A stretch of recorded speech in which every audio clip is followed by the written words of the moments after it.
Hi, I'm Nathan, 33, and 3 months ago my entire family learned the hard way that I wasn't their personal debit card. But believe it or not, the real explosion didn't happen at the winter festival. Or during the cruise cancellation. Or even when my mother was pounding on my front door like she was auditioning for a crime drama. No, the moment everything truly snapped was quieter, a little darker, and honestly, I still can't believe the words came out of my mouth. It happened the night Jake asked me a question I wasn't prepared for. But before I get there, let me take you to the scene where the aftershocks of that festival day finally reached their peak. It was a Thursday evening. Cold, windy, the kind of night where the streetlights flicker and the air tastes like metal. Jake was in his room finishing homework, humming to himself. I was in the kitchen, microwaving leftovers and feeling, for the first time in years, genuinely calm. The folder of evidence, every transaction, every email, every dollar siphoned from my life, still sat on top of the fridge. Not because I needed proof anymore, but because it reminded me that I wasn't insane. I hadn't imagined the exploitation. It was real. Documented. Measurable. At 7:42 p.m., someone buzzed my apartment door. Once. Twice. Then, intentionally, a third time. Not frantic like my mother's pounding. Slow. Controlled. Heavy. My father. I knew it before I even checked the camera feed. He stood outside in a wool coat, hair slicked back, jaw tense, looking less like a parent and more like a man preparing to negotiate a hostile takeover. He wasn't shouting. He wasn't crying. He wasn't begging. He was angry. And worse, determined. I opened the door halfway, enough to show I wasn't hiding, but not enough for him to walk inside. He looked me over, eyes narrowed, like he was searching for cracks in a wall he used to be able to walk through. "We're talking," he said. "Not asked?" Declared. I leaned against the doorframe. "We're not." His mouth twitched like he couldn't decide whether to yell or deliver a monologue. He chose the monologue. "You humiliated your mother. You embarrassed this family. You destroyed every plan we had for the next year. For what? To make a point? To punish us for one misunderstanding?" One misunderstanding. There it was again, the minimizing, the reframing, the attempt to flatten 4 years of siphoning into a single clumsy moment at a festival gate. I let him talk. He listed my sins like he was reading from a prepared statement. Closing the card. Redeeming the points. Canceling the cruise. Overreacting. Acting impulsively. Shaming them publicly. Then he shifted tactics. Voice softened. Shoulders slumped. Manipulation 101. "We're your parents. We've always been there for you." I laughed. Couldn't help it. It wasn't a loud laugh, just a short exhale that said, "I know exactly what game you're playing." He didn't like that. His face hardened again. "This isn't just about us. Rachel is furious. You ruined her.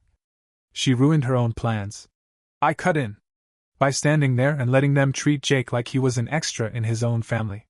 He flinched, just slightly, and that tiny reaction told me everything. He wasn't here for resolution. He was here for restoration. He wanted the card back. The access. The privilege. He wanted his lifestyle. "I'm not giving you the card," I said. "I'm not reopening anything. And I'm not apologizing for protecting my son." My father stepped forward, close enough that I felt the cold cling to him. "Then you're choosing to break this family." I looked him dead in the eye. "No. I'm choosing to stop letting this family break my kid." And that was the moment, sharp, cold, final, when something in his expression shifted. For a heartbeat, I thought he might actually hear me. But then he shook his head, lips curling into a humorless smile. "You're making a mistake you can't undo." I didn't blink. "So did you." I shut the door. Locked it. Heard his breath catch on the other side before footsteps retreated down the hallway. That should have been the end of it. But 10 minutes later, as Jake slid onto the couch beside me with his math worksheet, he asked the question that knocked the wind out of me.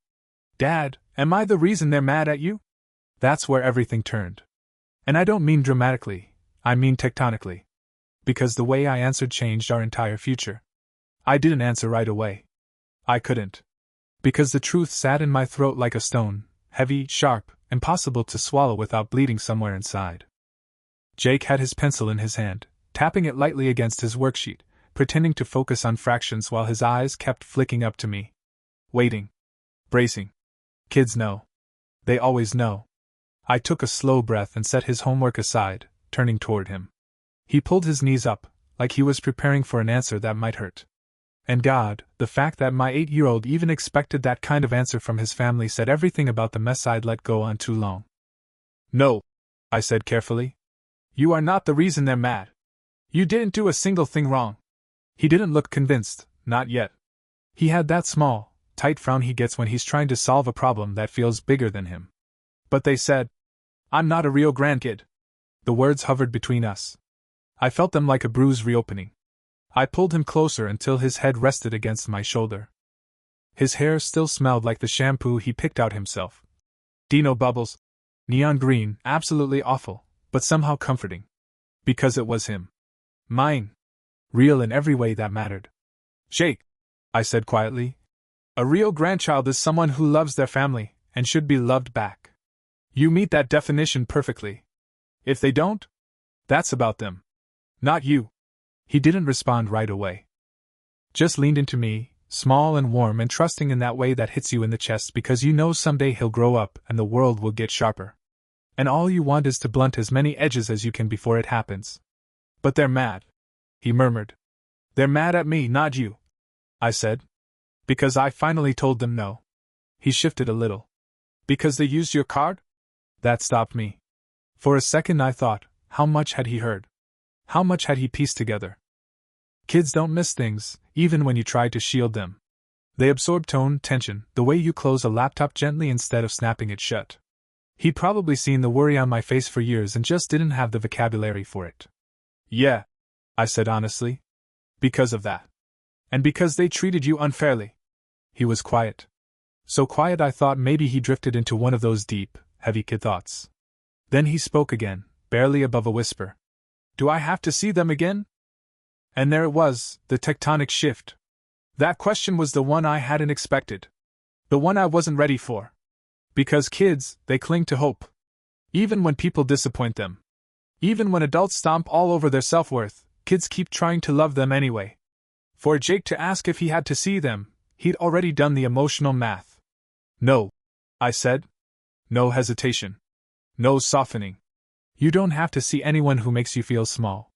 He let out a breath. Shoulders loosening like he'd been holding himself rigid for weeks. Maybe months. Maybe longer. Then he said something that didn't crack me, no, it shattered me clean in half. I like our life better without them.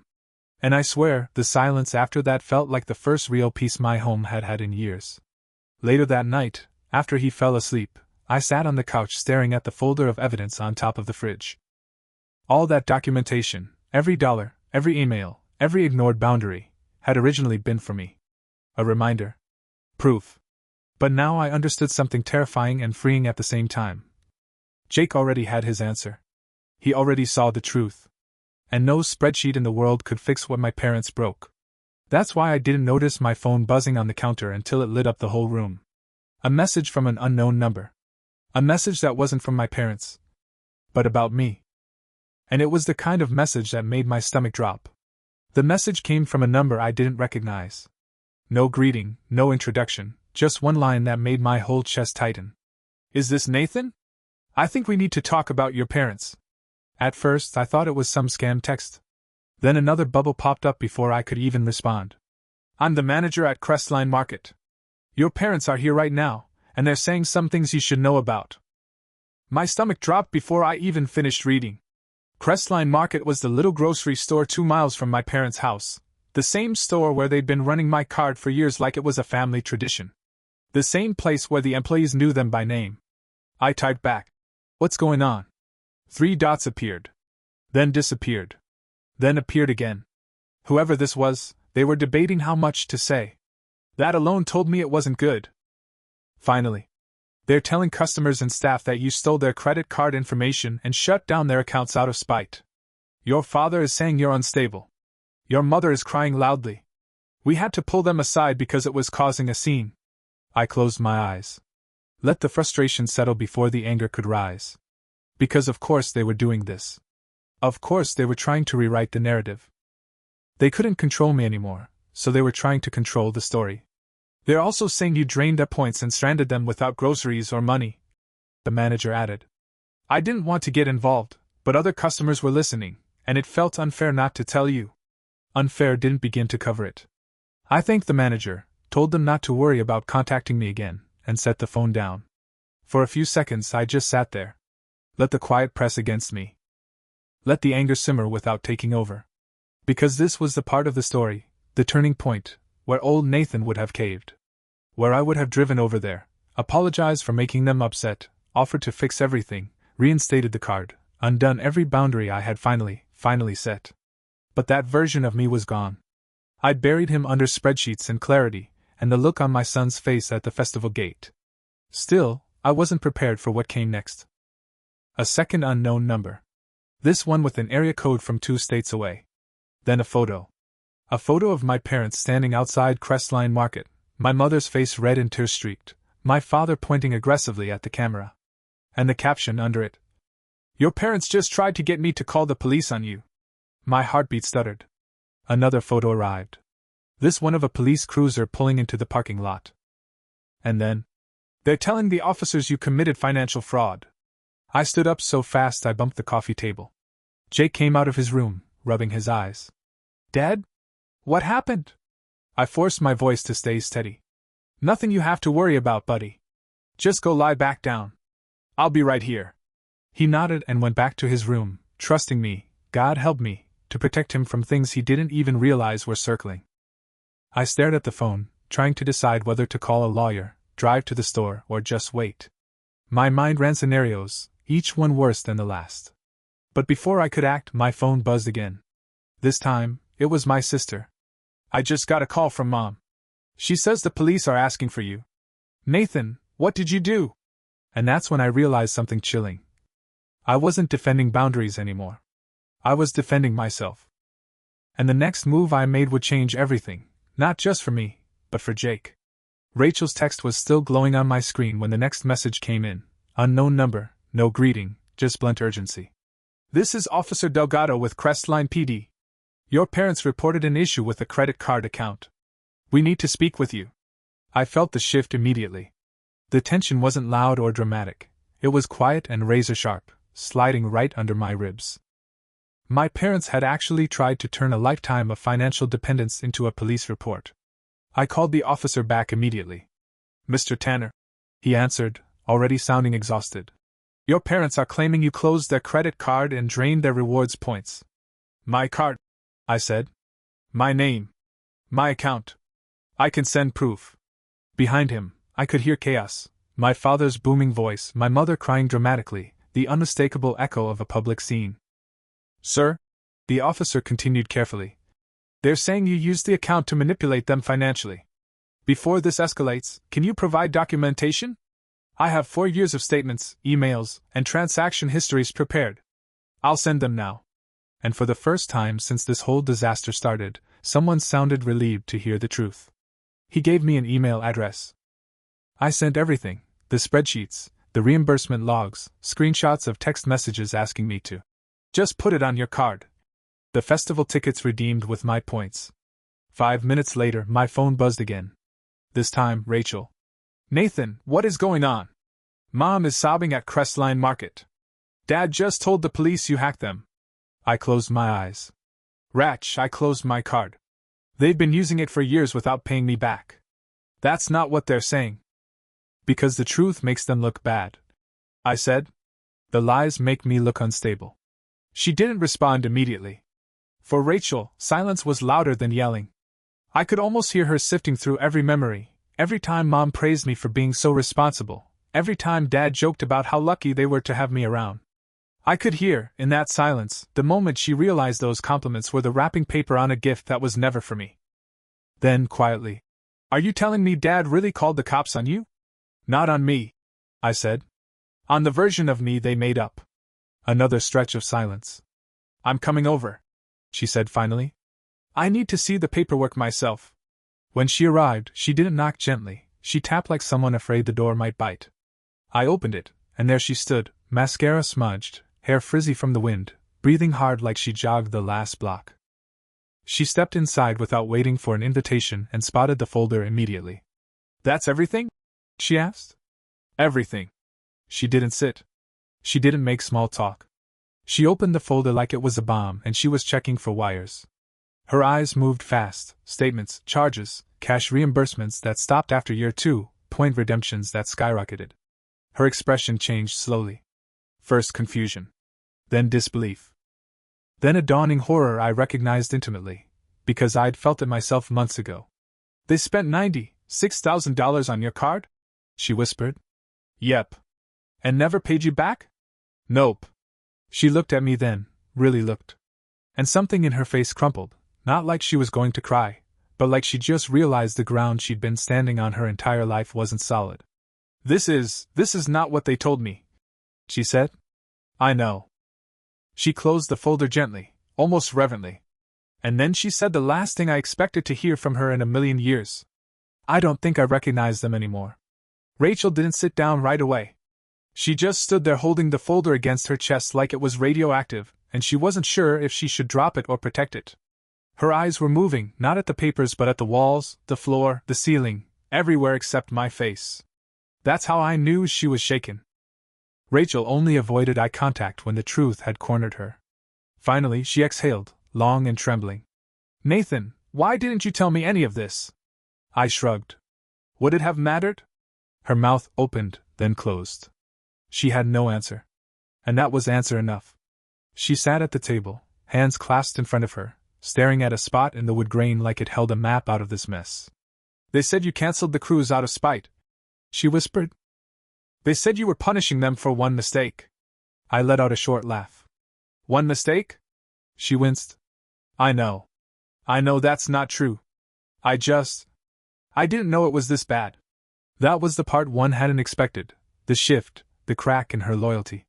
Rachel wasn't stupid. She'd always known our parents played favorites. She just never had to see the invoice for it. Now here it was in black and white, the cost of being the golden child. She rubbed her forehead. "Dad told the police you were unstable. That you were trying to isolate them from the family. He made it sound like you were dangerous." "Yeah," I said. "It's amazing what people will say when they lose access to someone else's wallet." She flinched again. Not at the words, at how true they sounded. Just as she started to speak, my phone buzzed. A voicemail notification. "Officer Delgado." Rachel's eyes widened. "Are they still at the store?" I hit play on speaker. "Mr. Tanner, this is Officer Delgado. After reviewing the documents you sent, we've determined there's no criminal activity on your part. We've advised your parents to leave the premises and that this is a civil matter. They were unhappy. They may contact you again. Call us if they escalate. Have a good evening." Rachel's face went pale. "They lied to the police," she whispered. "They actually lied to the police. I didn't say anything. I didn't need to." The silence carried its own weight. She stood abruptly and walked to the window, arms wrapped around herself. "Do you know what Mom told me?" she said softly. "She said you were trying to destroy the family because you're jealous of my kids." My jaw tightened. "Jealous? Rachel, they told my son he wasn't a real grandchild." She turned around, eyes glassy. "I know. I was there." And for the first time, she didn't try to defend it. She came back to the table and sat across from me, hands pressed flat against the wood. "Nathan, what do you want me to do? Tell me. Because I feel like I'm stuck between two completely different realities, and only one of them has evidence." I took a slow breath. "I don't want anything from you. Not a side. Not a defense. Not involvement. I'm protecting Jake. That's my only priority. But they're our parents." "No," I said gently. "They're the people who raised us. That's not the same thing." Her breath hitched. Then Jake's door opened, and he peeked out, hair messy, holding his dinosaur again, eyes tired in that soft, sleepy way that always hits me right in the chest. He saw Rachel and offered a small wave. She waved back, but her smile didn't reach her eyes. She was processing too much to pretend. When he disappeared back into his room, she whispered, "He deserves better than this." "I know," I said. "And you do too." That part caught me off guard. She stood, grabbed her coat, and walked toward the door. She didn't say goodbye. She paused with her hand on the knob, shoulders tight. "They're not going to let this go," she said quietly. "Dad's already talking about lawyers. Mom's talking about family meetings. They're not done. I nodded. I figured. She swallowed hard. Just be ready. Then she left. And as the door clicked shut behind her, I realized something I hadn't understood until that exact moment. My parents had lost control of me. But losing control of Rachel? That was the first real threat to the world they built. The war wasn't over. It was just beginning. The fallout didn't come as an explosion. It came as a slow, grinding collapse, like a house settling unevenly after years of weight being pushed onto the same failing beam. My parents tried every tactic they had left. Guilt. Threats. Fake apologies. Voicemails dripping with performative sorrow. Emails written like legal statements. A letter from my dad that started with, "Son," and ended with, "Return the card information immediately." They never understood the part where the card was mine. They never understood that phrases like, "real grandchildren," don't get forgotten. Some words don't unsay themselves. They pushed Rachel, too. She kept her distance after seeing the documents, but every now and then I'd get a text from her. "Dad says you forged the statements. Mom says she never meant it about Jake. Please don't respond to them." She was unraveling quietly. I didn't blame her. Being the golden child is comfortable until the spotlight burns. 2 weeks after our conversation, everything snapped. I was making dinner, boxed mac and cheese, Jake's eternal request, when someone pounded on the door so hard the frame shook. Not frantic like before. More determined. Purposeful. I opened it expecting Rachel. Instead, it was my father. Not yelling. Not crying. Worse, he looked composed. "Nathan," he said calmly, "we need to put this behind us." Behind us. Like this was a mutual misunderstanding between equal participants. I stepped into the doorway, blocking the apartment. "Say what you came to say." He glanced past me, toward the kitchen where Jake sat stirring his bowl with exaggerated concentration. Then his voice lowered. "You embarrassed your mother. You cost us thousands of dollars. Your sister is questioning us. This has gone far enough. You will undo the damage." I didn't move. "No." His jaw flexed. "You're choosing to tear this family apart. You did that at the festival," I said, "when you told my son he wasn't real family." For the first time, something flickered in his expression. Guilt? Shame? Maybe. But it drowned under anger just as fast. "That," he said sharply, "was your mother's wording. You're holding a grudge over semantics." I almost laughed. "Semantics? You told me you didn't think I'd even bring him." He opened his mouth, then closed it. He had no script for this part. No line he could spin into virtue. So he switched tactics. "I'm giving you one more chance," he said quietly. "Fix this. Get us our points back. Reopen the card. Come to dinner Sunday and we'll move forward." There it was, the olive branch dipped in gasoline. "No," I said. He stared at me like he was waiting for me to crack. I didn't. "You're making a mistake," he said finally. "No," I told him. "I'm making a boundary." He stepped closer, but I didn't move. "Nathan, you can't cut your family out forever." I met his eyes. "I'm not cutting out family. I'm cutting out people who hurt my son." Something in that sentence hit him harder than anything else I'd said. Maybe because for the first time, he realized I meant it. I wasn't posturing. I wasn't threatening. I was done. He took a step back, not much, but enough to show he wasn't in control anymore. Then Jake called from the kitchen. "Dad, is dinner ready?" My father's eyes flicked toward the sound. Just for a second. But it was enough. Enough for him to see exactly who I was choosing. Enough for me to see he knew he'd lost. He straightened his coat. "Then I guess this is your decision." "It is," I said. He turned. Walked down the hall. Didn't look back. The door clicked shut. I locked it out of instinct, but also something deeper, a closing ritual, sealing the space where my son sleeps and plays and lives from anything that doesn't deserve to enter. Jake looked up when I returned to the kitchen. "Was that Grandpa?" "Yeah," I said, sitting beside him. "But he's not coming over anymore." He shrugged, simple and unbothered. "Okay. Want to see my Lego dragon after dinner?"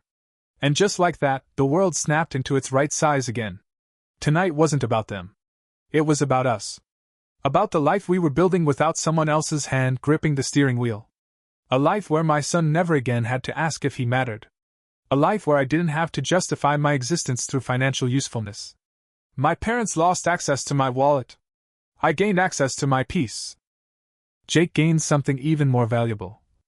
A father who chose him. Every time. Without hesitation. And that was the last decision I needed. The right one. The only one.